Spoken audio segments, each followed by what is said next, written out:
Okay, we'll get started. We are now officially calling the meeting to order at 6:05 p.m. Thank you everyone for coming this evening. I appreciate you all. If you haven't had an opportunity to, please make sure that you are using your name as your username. So when it comes to points of time on the agenda when we have to vote, we know who's here and present and able to vote. Thank you. We will start with the officers' report, beginning with the minutes, and our secretary will take it away. Thank you. So last month's minutes were sent out with the agenda. Did anyone have any amendments that were needed?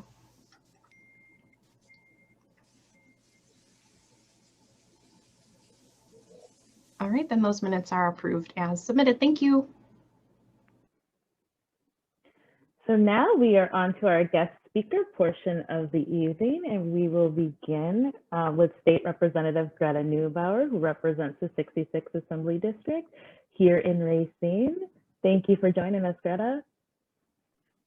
Thank you so much, Carmen, for inviting me, and to all of you for welcoming me here. Happy to be here. I'll keep my comments relatively brief and want to leave some time for questions. Of course, you all are always welcome to reach out to me in my office, and I can share the contact information, phone and email again when I finish. So wanted to just jump right in. Got a couple of questions from you all. The first is what you as parents can do to advocate for our children regarding funding for our school when it comes to the state budget. And I guess I should preface this by saying, obviously it has been a very intense couple of days for all of you, for all of us. I may be a little scattered, just finished session day in the Capitol. Obviously we are all processing the events of yesterday, the non-verdict in the Jacob Blake case. So just again, ping me if I have questions, if you have questions or I miss things as I go here. So again, this question of what you can do to advocate for your children during the state budget process.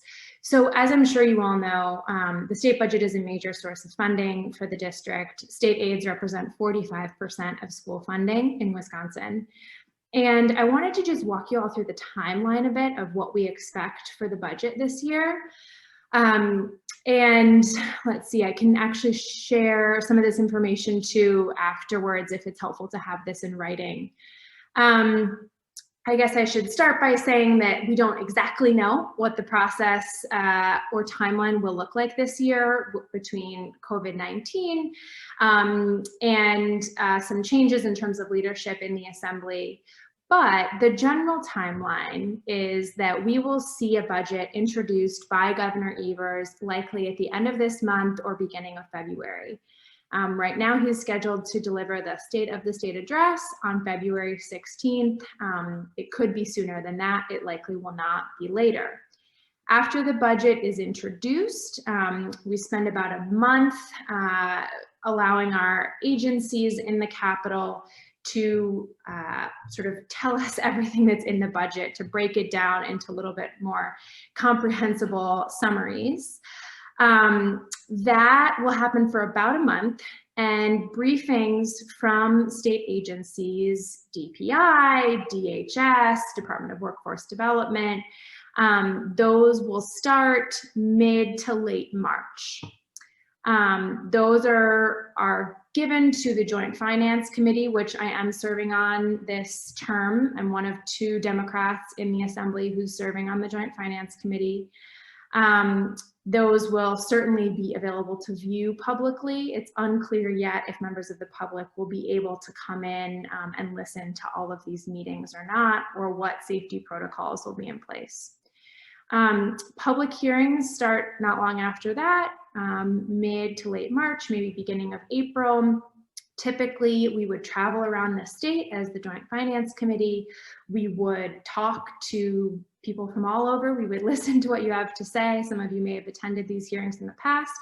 I don't know what these are going to look like this year. I'm not sure if they're going to be in person and around the state. They may very well be. That's not something that's in my control or my colleagues on the Democratic side of the aisle's control, so we really don't know yet. There will absolutely be opportunities for you all, people around the state, to engage virtually as well, whether or not those are the official joint finance hearings or additional hearings that we put on so that people can engage from home if they don't feel comfortable with the safety protocols that are put in place. Then the committee will start having executive sessions probably late April. Those will likely go into June.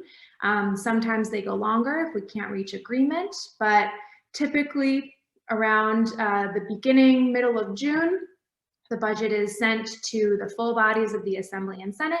We vote on them. There's a reconciliation period between the bills that those two bodies passed, and then it goes to the governor. So I wanted to share all of that because I think it gives you all a pretty good sense of when is a good time for you all to be engaging. And that is primarily in March and April. That'll be likely when the most formal opportunities for public comment exist. However, you really can start now. I'm sure you all have a pretty good idea of what you would like to see in the state budget already.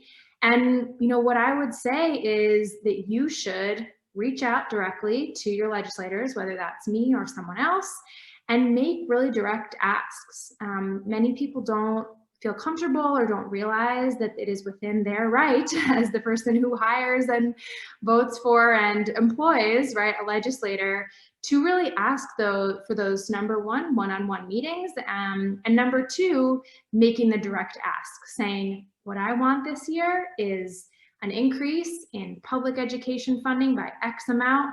What do you say?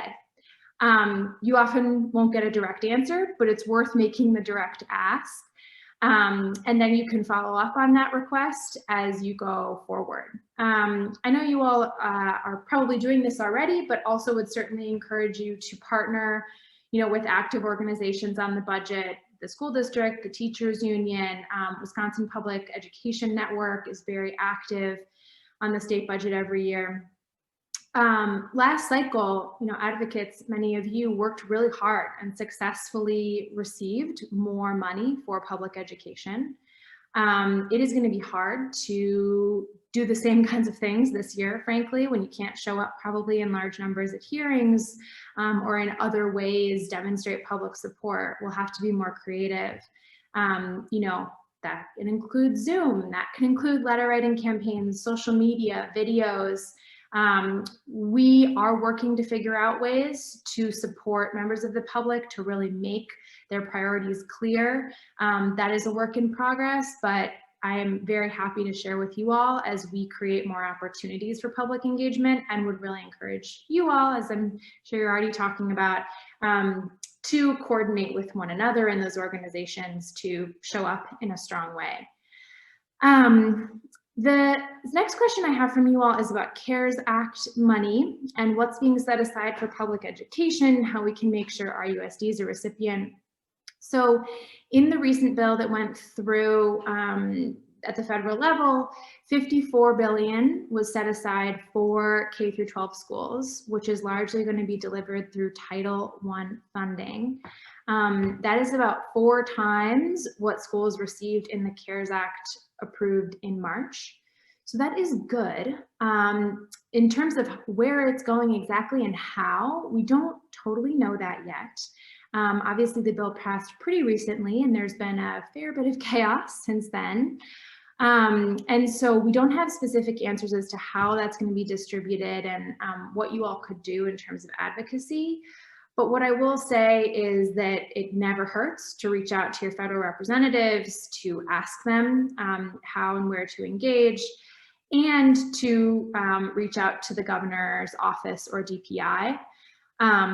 There was a bill that actually was passed today by the Assembly, but is very likely to be vetoed by the governor, that would put control of money that's coming from the federal level for COVID relief into the Joint Finance Committee, which is controlled by Republican legislators.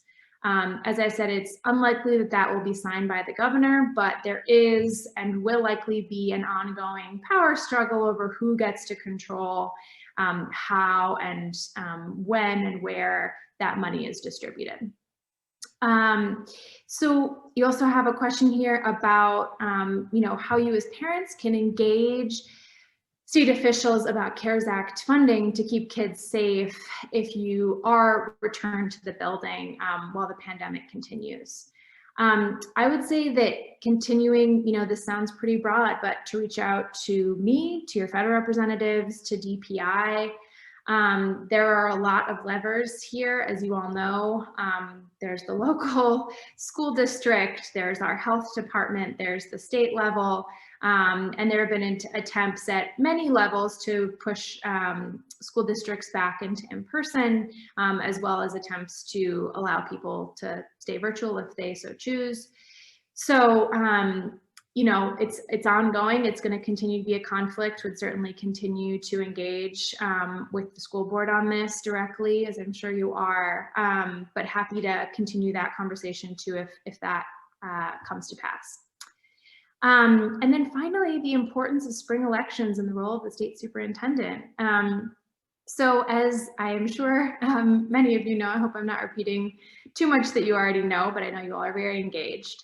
The superintendent's responsibilities include providing, leadership broadly for Wisconsin's public school districts, providing the public with information about school management, attendance, performance, licensing the state's teachers, and receiving and dispersing federal aid for schools that may or may not include coronavirus funding. They lead the agency, of course, that creates the state budget, and their agency draft, which has already been submitted to the governor's office, will likely inform the governor's budget to a significant degree. And then, of course, they will be the highest ranking official who shows up throughout the budget hearings and advocates for public education. That election, of course, is really important. And you, of course, cannot forget to go down all the way to school board on your ballot this spring. There are really important decisions that the school board is making over the next several months, particularly as it relates to COVID. One of the provisions that was passed, again, in the bill that went through the assembly today, will likely be vetoed and therefore not become law, was that school boards would need to vote every 14 days to continue with virtual schooling. This is a way to put some pressure on school districts to return to school in person by those who want that to happen. It likely will not go into effect, but if it did, right, that's the kind of thing that's really important for us to be, it's really important for us to think about who's on the school board if things like that come to pass. So with that, I would probably pause and take some questions. I just want to thank you all. You obviously are doing a lot. You are on Zoom after work on a cold and dark night, and appreciate the fact that you all are fighting so hard for our kids and that you are investing in public education. And I am with you, and I'm going to do everything I can throughout the budget process to continue these investments in our public schools. And with that, I'm happy to take any questions.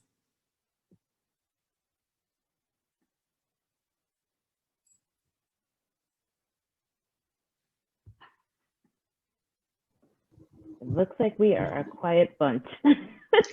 Thank you for your time. That's all. I don't have a question, but thank you for your time. I appreciate it. No problem.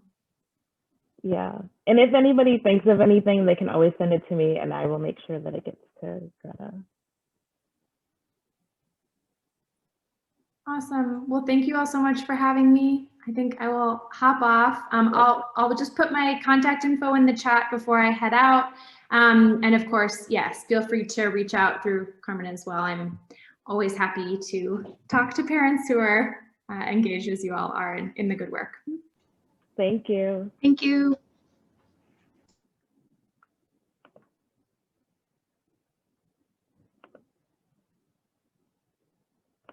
Okay. So our next discussion is going into the incorporation of having Peacock into our RUSD Montessori PTA. At this time, we don't currently have any process in place that will formalize how we incorporate Peacock into the work that we do. We had a request come in from Ms. Stricker and Ms. Clemmy that they wanted to have a formalized coalition between our two schools. And so we as an executive board have come to the conclusion that we can figure out a way to do that through using our discretionary funding that we have, and a way that we would look into creating a line item for Peacock in our annual budget every year. And then that money would be allocated based on memberships from Peacock into our PTA. So we're looking at having $10 per membership be allocated to that line item that it would expire at the end of that year. Because the Peacock program is only for 3K students, it wouldn't be the same families, it wouldn't be the same membership ask. And so every year that would be the line item as indicated. So we're looking to do that, and hopefully we will have some membership from the Peacock families into our PTA, and then hopefully they will select us in school choice and hopefully remain in our PTA for years to come. So at this time, this was just an information share out. This will be a formalized vote at our next PTA meeting. But in light of that information, does anyone have any questions or any input that they would like to add on this topic?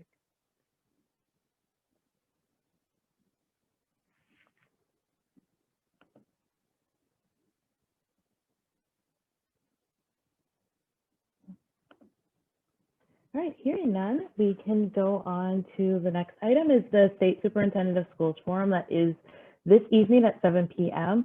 There was registration sent out, a link for the registration sent out in the newsletter that went out. If anyone is interested in going, I mean, it would be a really long evening tonight, but I do think it's worthwhile considering everything that Greta just told us about who the state superintendent is and what kind of influence they have on the funding for our schools and for our students. So if you are still able to, I would highly suggest going. There are quite a few candidates.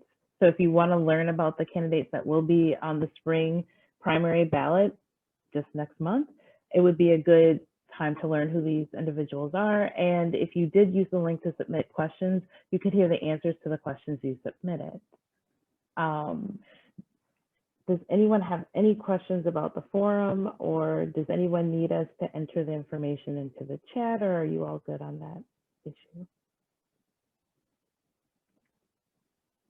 Okay, so then next, moving on, is yearbooks.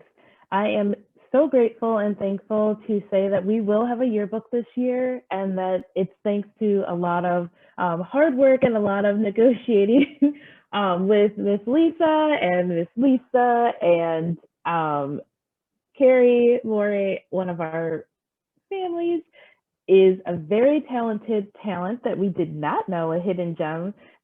She has the ability to coordinate yearbooks because that's what she was doing at Case High School. So she graciously agreed to help us this year. So I just have a little bit of a small ask. So Carrie has already started formulating a process for how we can take care of getting this accomplished for our kids. And what we're looking to do is have everyone upload pictures of their children. It does not matter what the background is, but if you can take a nice photo, a headshot, so we're looking waist and above of your child to send in. We're going to send the link out in the mid-month email, so you'll know how to send that photo in. It'll be a part of a Google form, and so then you can put the necessary information. It will be targeted per classroom. And then ultimately, we're going to ask that the teachers, thankfully, Miss Missy is very creative, and she found a way to do Bitmojis for classroom photos. So we will have not only your children's photos, but we will have classroom photos as well, thanks to the use of that product. And then ultimately, we need to find photos to fill the other pages. And so we're asking that families take photos of virtual learning. So throughout this time, and if you have the ability to sneak photos of your children while they're doing their work and feel comfortable sending those are going to be very vital to showing the nature of our school.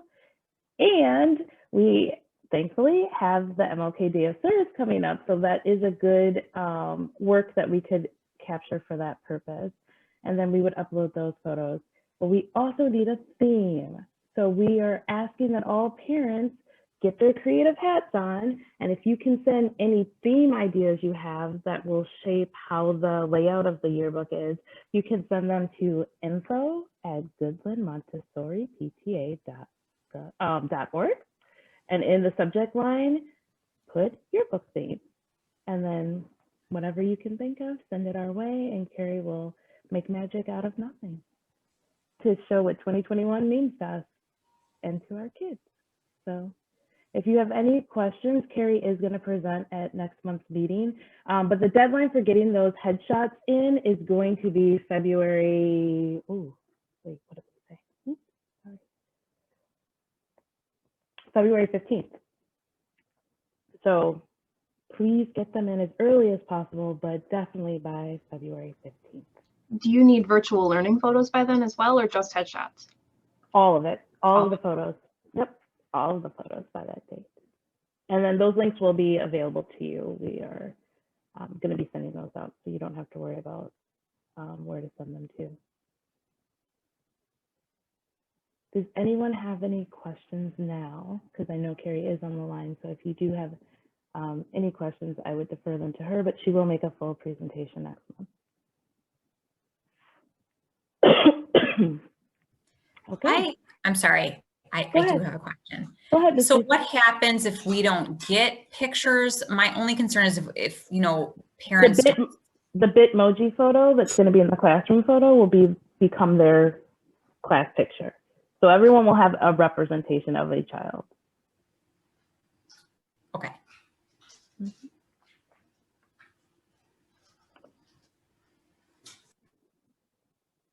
So we have avatars.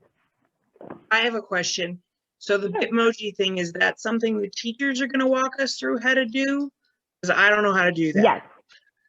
Oh, it's really easy. Actually, Celeste made her own. So if Celeste could make her own, I really do believe. But yes, it's literally like clicking on a button and picking your hair, picking your eyes, picking your height, picking your hair. Because the one I have for myself, my kids made.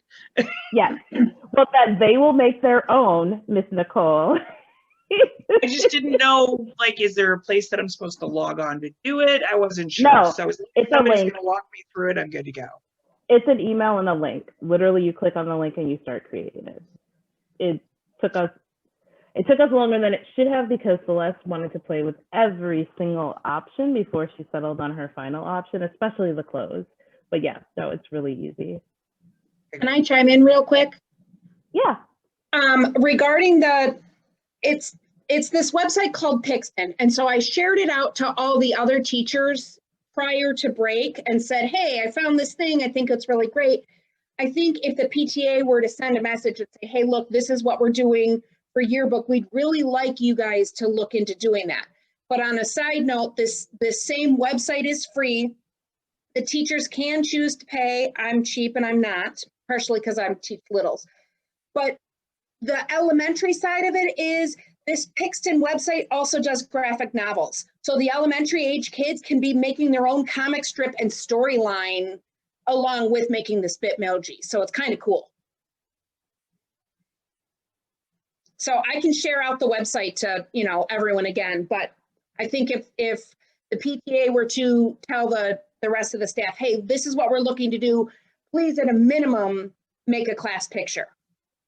We might get better cooperation. Absolutely, yes.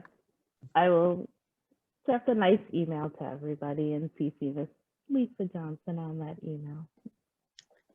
That would be great. I think for the elementary team, there's varied experience with technology as well. So I would think one suggestion would be school-wide to just have clear messaging if the teachers are expected to do it and when it's expected to be done by, and then maybe even some support for some teachers elementary who have less experience with the technology.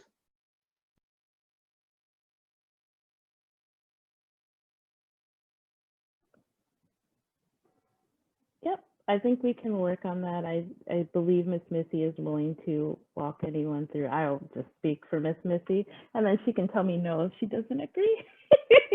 That she would be willing to walk through any of the teachers on how to do the technology portion, so it'll be a little easier.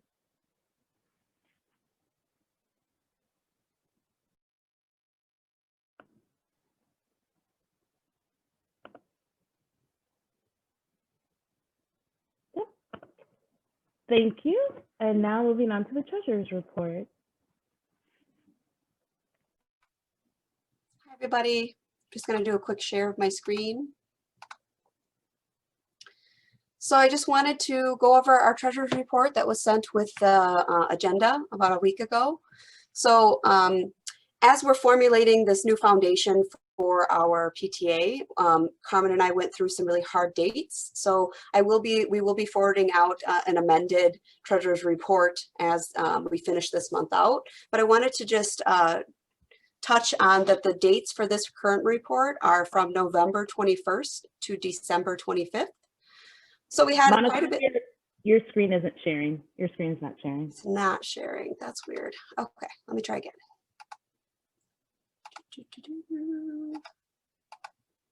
Can you see it now?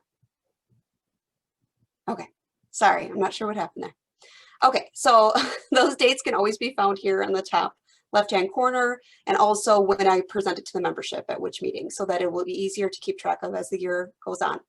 So we had a lot of activity this month. We're going to start the balance on hand here. I'm not going to read every number, but you can kind of follow along with me. So as of November 21st, we had $6,769.32 in our account. And so I'm always going to go through our actual receipts first.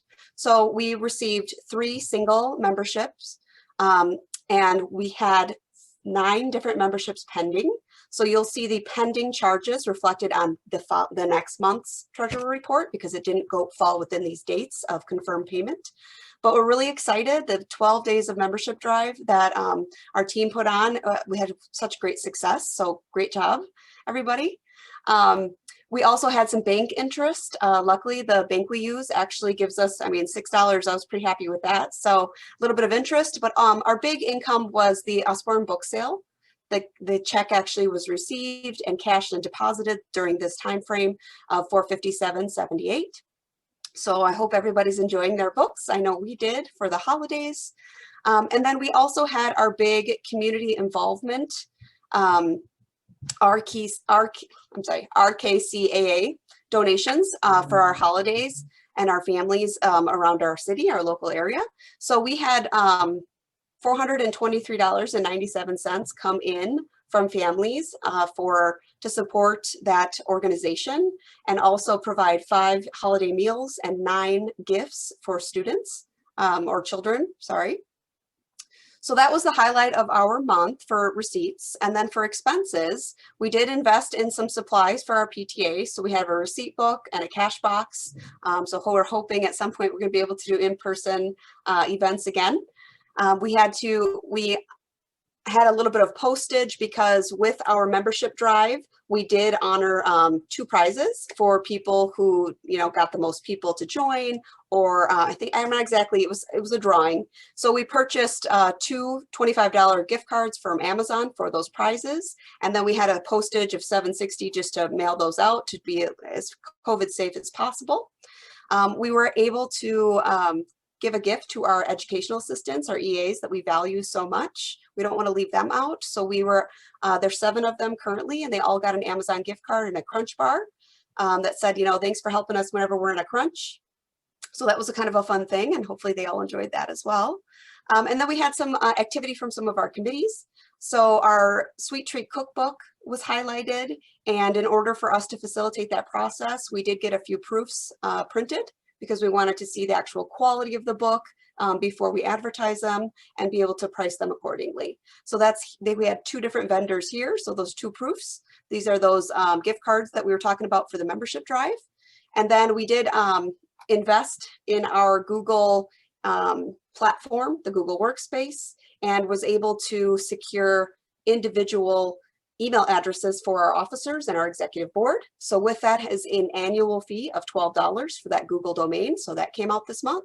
And we also, this is the money we paid out towards the community involvement at RKCAA gifts and meals. So we actually did a great job. We only were out about $10 difference from what we made, but it was a great success, and I'm sure those families really appreciated it. So we are happy to announce that we paid all of our dues for 61 members in our PTA currently. So we're really excited about that number. Exceeded our goal of 50 for the year. And that is pretty much sums up my treasurer's report.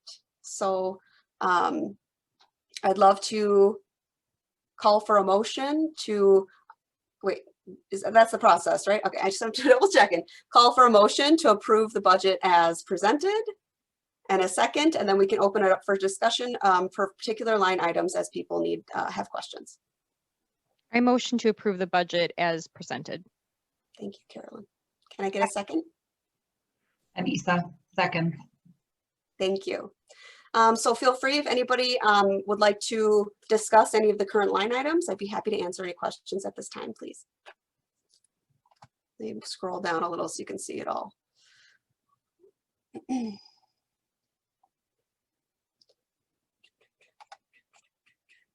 There we go. And a copy of this was sent via email too, as well. It will always be sent a week before we have this meeting. Do we know how, I know it's only a few days later, but do we know how successful the Blue Bear was and what that timeline on that is? Not yet. We will find out probably next week. And then I will definitely report it on the next month. Wonderful.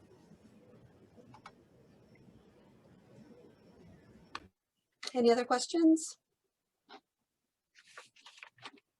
All right, well then I want to thank you all for your time. We're going to call for a vote now. A reminder, only dues paying members can vote. So we will vote in the chat. All in favor, you would use aye, nay, or abstain.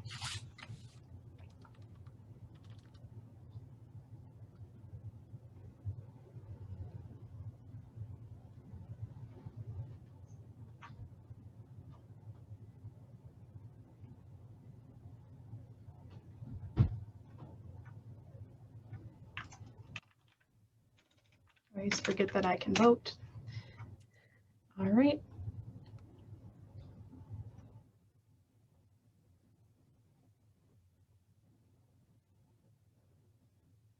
All right, looks like the motion is passed. Thank you. All right, thank you.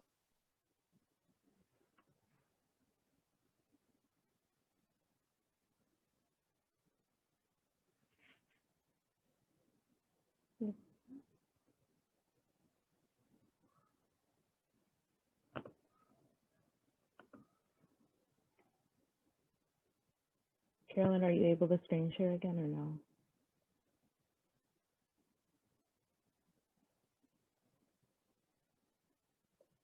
So now we're going to go on to the icebreaker, but I just wanted to let people see what the icebreaker is for today. Oh, never mind. Okay, so the icebreaker for today, when we go into the breakout rooms, is what was your favorite holiday dish and why, and what went into its preparation? So we will spend 5 minutes in the breakout rooms, and then we'll be back.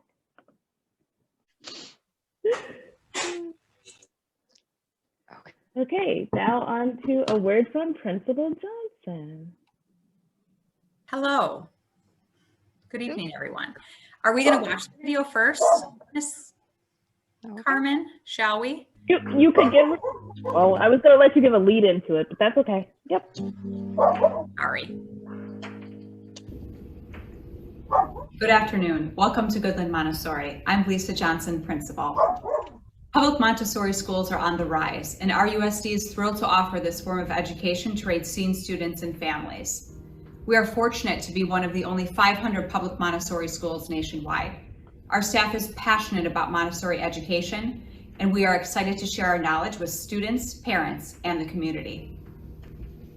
We offer 5 primary classrooms consisting of mixed grades K3 through K5 and 4 lower elementary classrooms consisting of 1st, 2nd, and 3rd grades. This enables children to learn from each other as well as the teacher and encourages older students to be leaders. The 21-22 school year, we will be adding our upper elementary classrooms for 4th and 5th graders. Our teaching staff consists of highly qualified AMI or AMS certified teachers. All staff bring with them the enthusiasm for Montessori education and child-centered learning.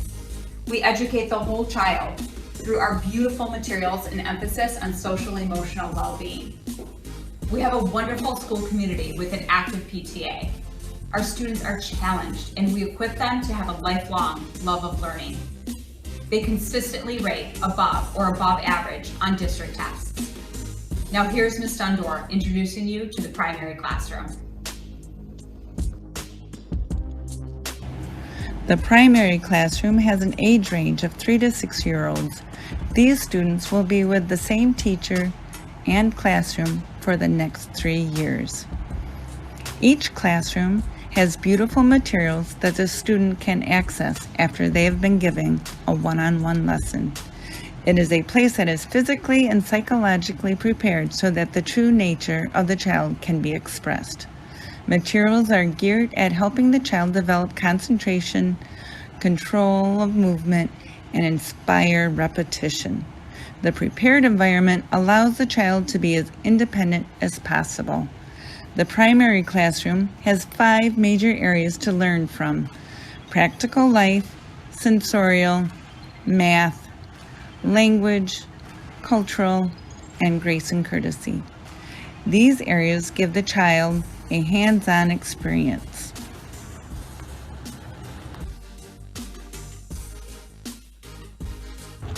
The elementary program is a continuation of the work that began in the primary level.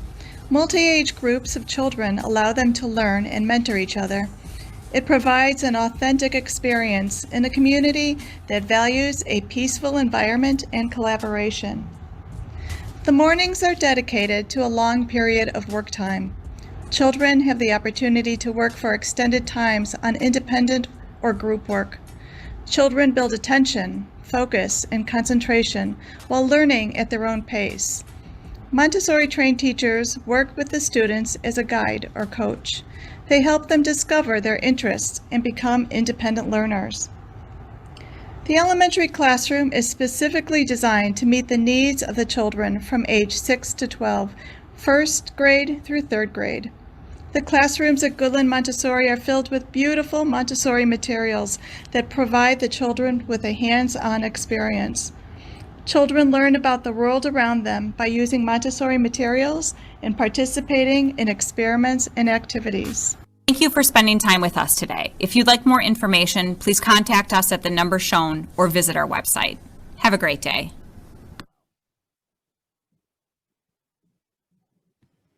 Great, thank you, Carmen.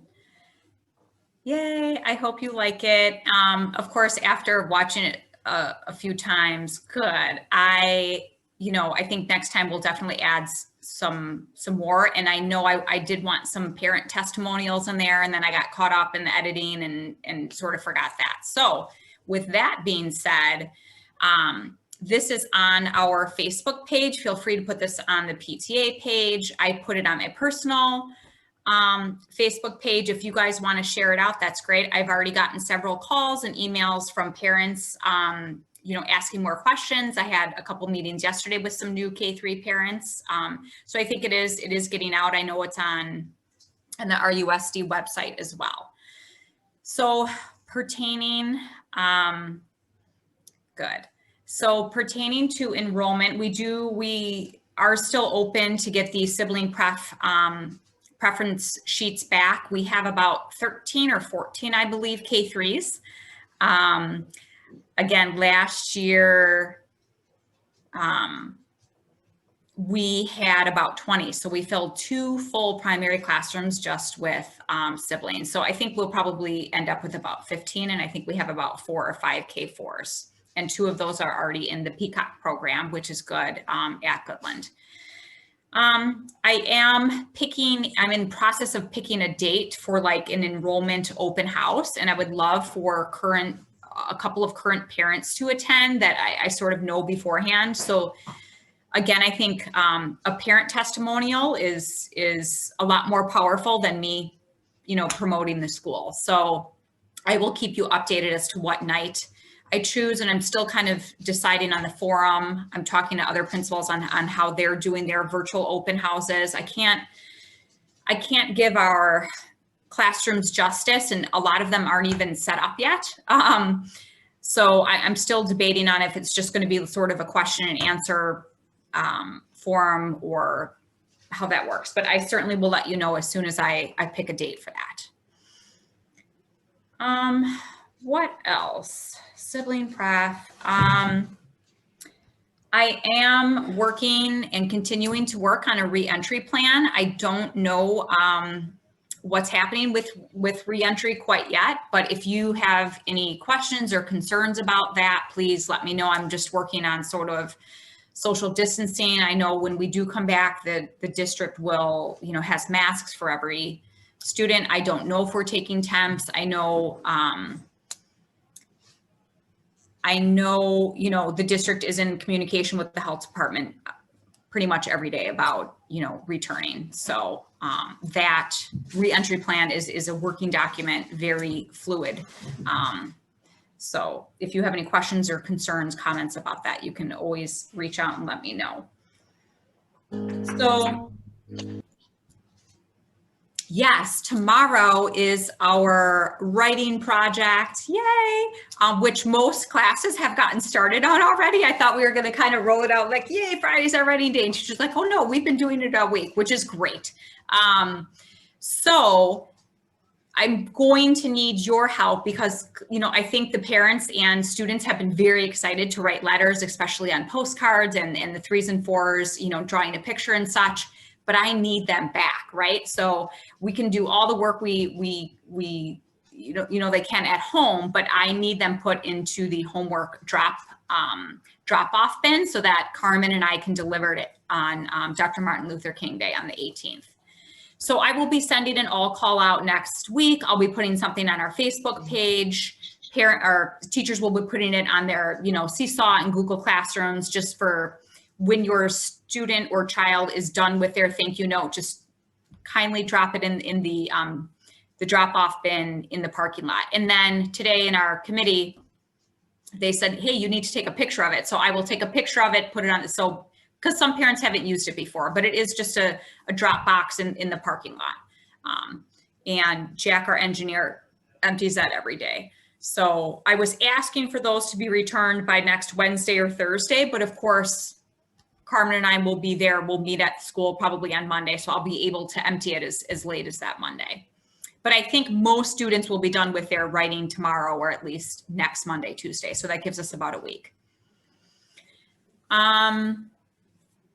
What else? Yeah, Ascension is really, have been very gracious and nice working with us. They just set up a respite room for all of their employees, from the cleaning staff to the doctors. And it's sort of an area that if somebody wants to take a break, they have, I think, light music in there. And it's just, a nice, kind of like a teacher's lounge, I think, is how she was describing. So I think that's where the pre-packaged snacks that you guys are providing will be put. And then I think we're putting some of our notes there. And then she said they have bulletin boards throughout the hospital where we can, she'll put those up. So I'm looking forward to that. And I also reached out to our communications director for RUSD. And so we're going to make sure we're going to be taking pictures. I'll probably take some pictures tomorrow of students writing, virtually. And so we also talked in our committee today about how, since the students are loving this, we want this to, I think, be a monthly thing. We're talking about maybe in February making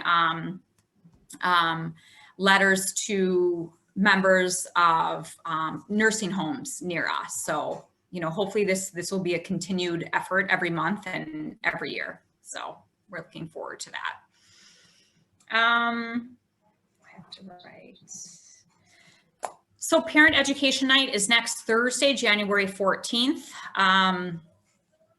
We are having an emphasis on practical life to do at home. So Ms. Dundor will be presenting one lesson. It could be maybe like emptying the dishwasher, sorting silverware. Certainly we have sorting exercises in our classroom. So, you know, we have to decide on Monday what exactly she's going to be doing. And then we'll have a list that we'll send out to parents on practical life ideas to do at home. And then Miss Baker will be doing a lower elementary. So that would be a more advanced lesson. It could be, I don't know, vacuuming, walking the dog, you know, taking care of your pet, having a list for that, certain things to do at home. So we are looking forward to that. And that those are all resources that parents already have at home. And then hopefully you'll be happy because it's kind of a chore activity. So I think that is about it.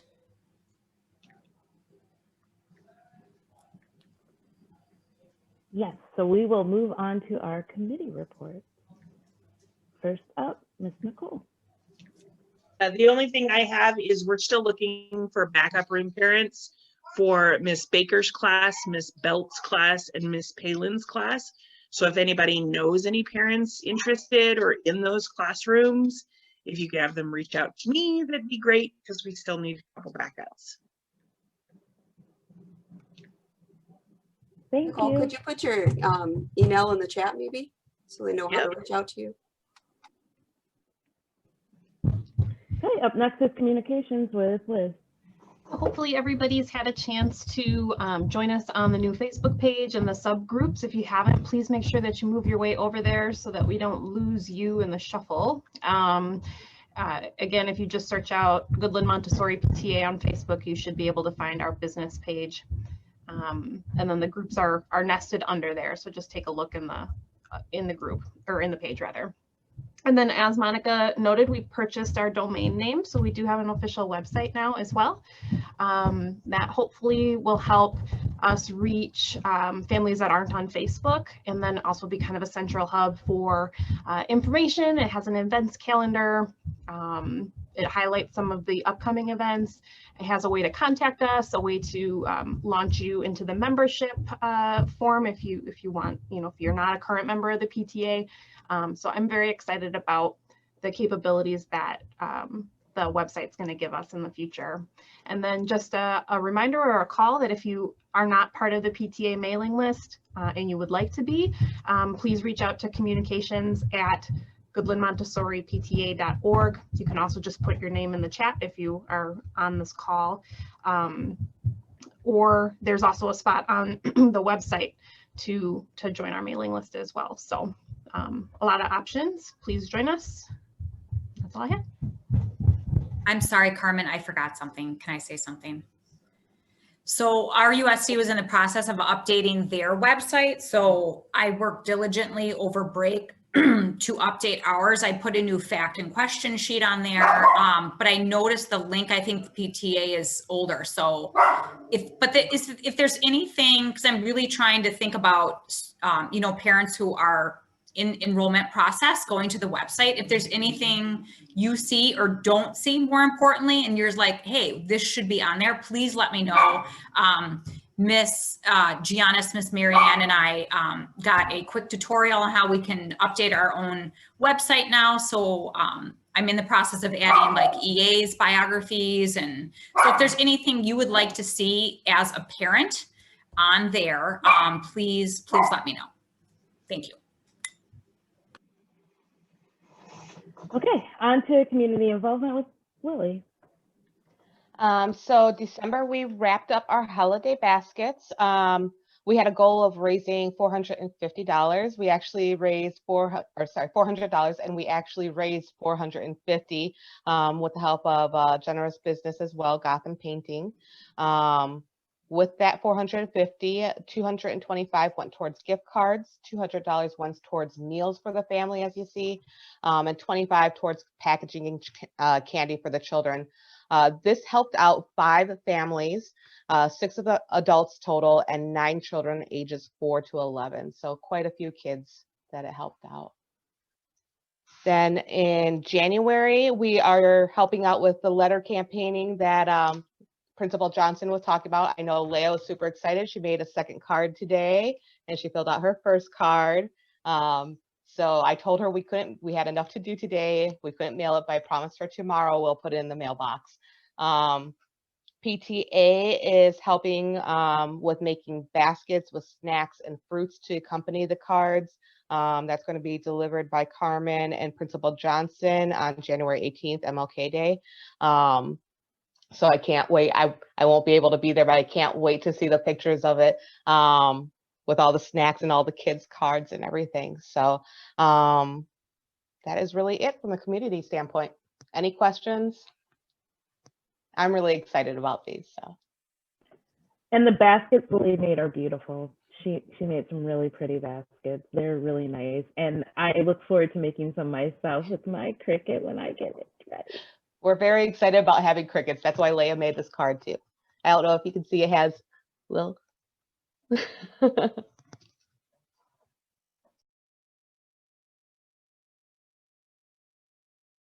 Family involvement with Nicole. Okay, so in December, we did do our ugly sweater contest and the 3 winners were posted. We did also participate or put a little like back section of the holidays around the world in the cookbook. Oh, what just happened? And then we did specific Facebook pages for each of the holidays just to help parents kind of explain holidays and just provide some of that knowledge to just talk about different ways of celebrating all of the holidays. And then our upcoming event is our bingo night in February. And offhand, I cannot remember the date. I want to say it's the end of February, but we have a committee meeting this coming Monday, so we should hopefully solidify some of those details, and then I can report on that next meeting.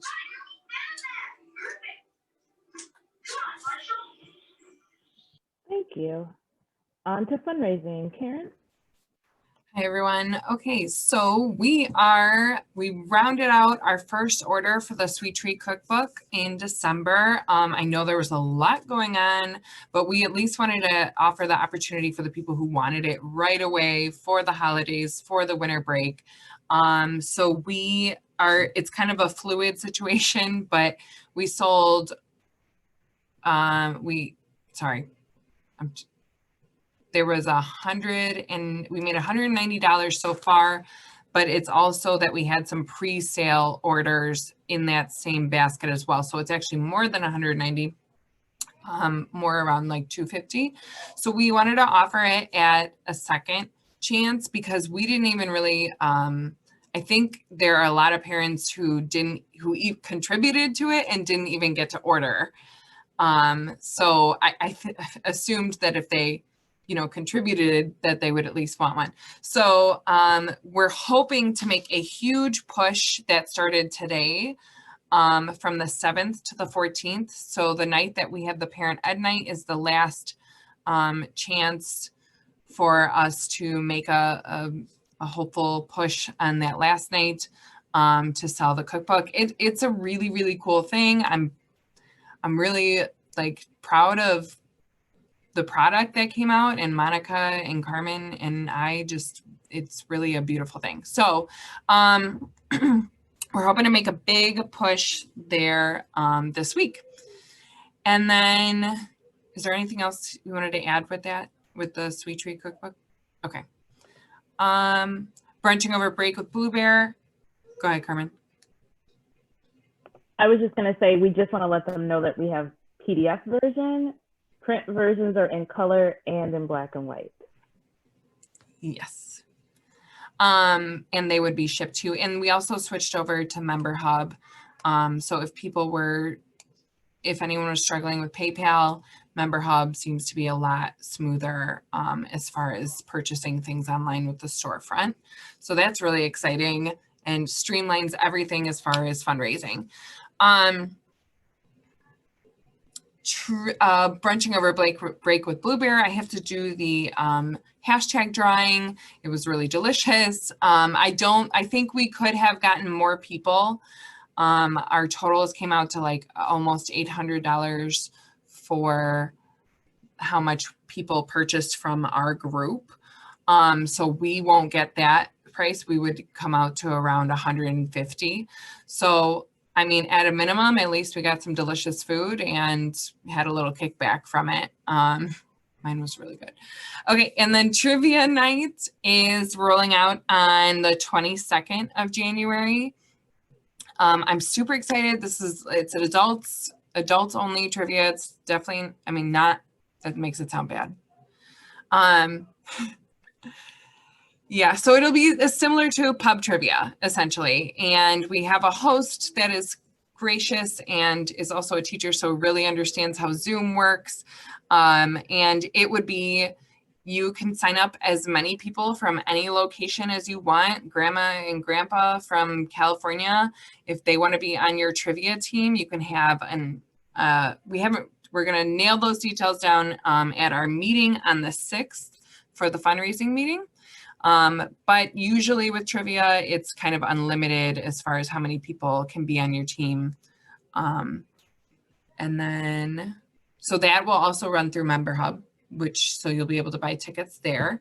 And that's pretty much it. Looking forward, in February, we're gonna sell like a Stuff and Love stuffed bear kits, but they're not just bears, they're stuffed animal kits for the Easter baskets.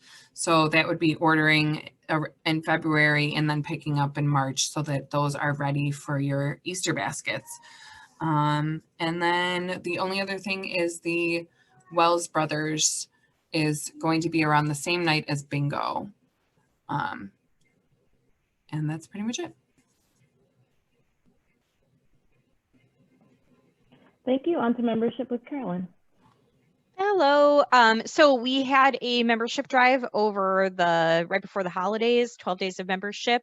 Thank you to, let's see here, Carmen, Nicole, Liz, for proofing and posting all of those posts on our Facebook account. And we were able to get 19 total new members, 7 single, 4 family, which is 2 members per family, and then 4 teachers. So that's great. We're in the 60s now in terms of our total membership. And just kind of give you all a heads up, we will have one more membership drive that will start in a couple of weeks to round out this school year. So just something to look forward to that we'll be talking about in February.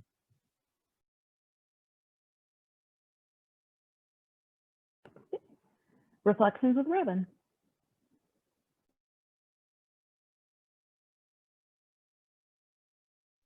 Okay, can y'all hear me? You are Is it good. working? Yes, it's working. You're good. I hear you. Okay. It's lagging a little bit. I apologize. We are very excited to announce the winners of the Reflections competition. The national competition deadline is tomorrow, and the winners are Joshua Dickerson, Elena, help me with your last name. Kashiri. Kashiri, thank you, and Jana Cunningham. And we deeply appreciate the submissions that we got. It was a wild and busy month. So what we are planning to do in the Reflections Committee is, even though the national committee has closed, or the national competition has closed, we want to invite everybody to continue making and submitting works of art around this theme, so that we can gather them into a student exhibition within our school. We're extending the deadline at least through the end of February for that purpose. Yeah. Kat and I have both spent a lot of time in the classroom doing volunteering in person with kids, so we'll be able to do more of that next year and in the future with this program. Thank you. Yeah. Okay, does anyone have any new business they'd like to discuss or add to the agenda for next month?